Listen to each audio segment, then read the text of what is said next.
کو ایک ایسا وظیفہ بتانا ہے جو بندہ چاہتا ہے کہ اس کے گھر کے اندر خیر و برکت ہو، اس کی دکان کے اندر، اس کے کاروبار کے اندر خیر و برکت ہو۔ اور یہ وظیفہ کسی پیر کا یا کسی مولوی کا نہیں ہے، بلکہ حضرت انس رضی اللہ تعالیٰ عنہ فرماتے ہیں نبی کریم صلی اللہ علیہ وآلہ وسلم نے ہمیں اس کی تعلیم دی، اور کمال کی تعلیم تھی۔ میں کہتا ہوں جب میں نے یہ وظیفہ پڑھا نا، اور یہ میں نے چیز حدیث پڑھی میں نے جب، تو میں کہتا ہوں خیر و برکت۔ آپ دیکھتے نہیں ہیں کہ مولویوں کی تنخواہیں کتنی ہوتی ہیں، مولوی کی تنخواہ بہت کم ہوتی ہے، اس کے باوجود بھی اللہ کا شکر ہے کہ بہت زیادہ خوش ہوتے ہیں علماء کرام۔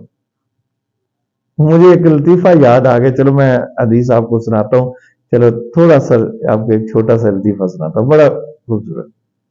وہ بادشاہ نے اعلان کر دیا کہ میرے جو ہاتھی ہیں نا، ان کو جو ہسائے گا نا تو اس کو میں انعام دوں گا۔ بہت سارے لوگ آئے، پھر مولوی صاحب آئے تو انہوں نے کان میں، ہاتھی کے کان میں کچھ کہا تو ہاتھی نے رونا شروع کر دی۔ بادشاہ حیران ہوا کہ لگتا ہے کوئی اس نے لطیفہ سنا دیا ہے، اس نے کوئی تلاوت سنا دیا، قرآن سنا دیا ہے، یا کوئی نعت سنائی ہے، اس لیے وہ ہاتھی رونا شروع ہو گیا۔ اب اندازہ کرے کہ اس نے کیا کہا، مولوی صاحب نے کیا کہا ہوگا۔ مولوی صاحب نے ہاتھی کے کان میں کہا میری تنخواہ اتنی ہے۔ تنخواہ کا سن کر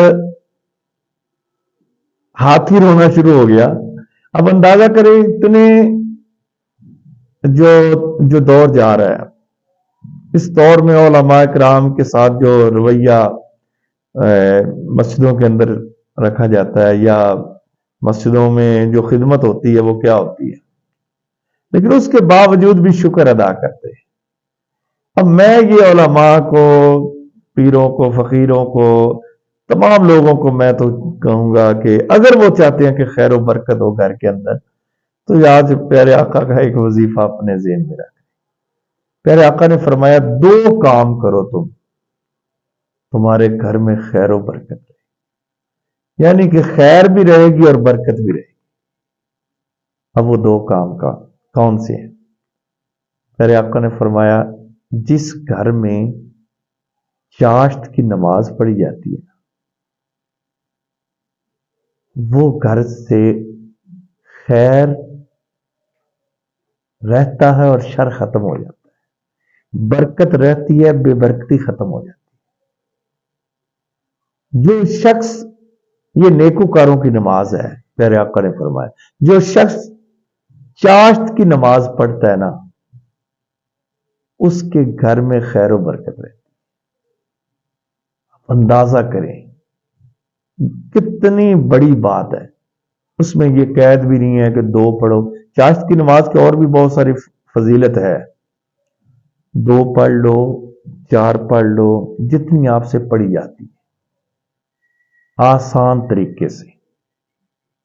دوسرا کام جو پیارے آقا نے فرمایا، جب تم اپنے گھر میں داخل ہو تو السلام علیکم ورحمۃ اللہ وبرکاتہ، یعنی کہ سلام بلاؤ۔ یہ 2 کام ایسے ہیں جو شخص اپنے گھر میں کر لیتا ہے نا، میری مائیں چاشت کی نماز پڑھا کریں، میری بہنیں چاشت کی نماز پڑھا کریں۔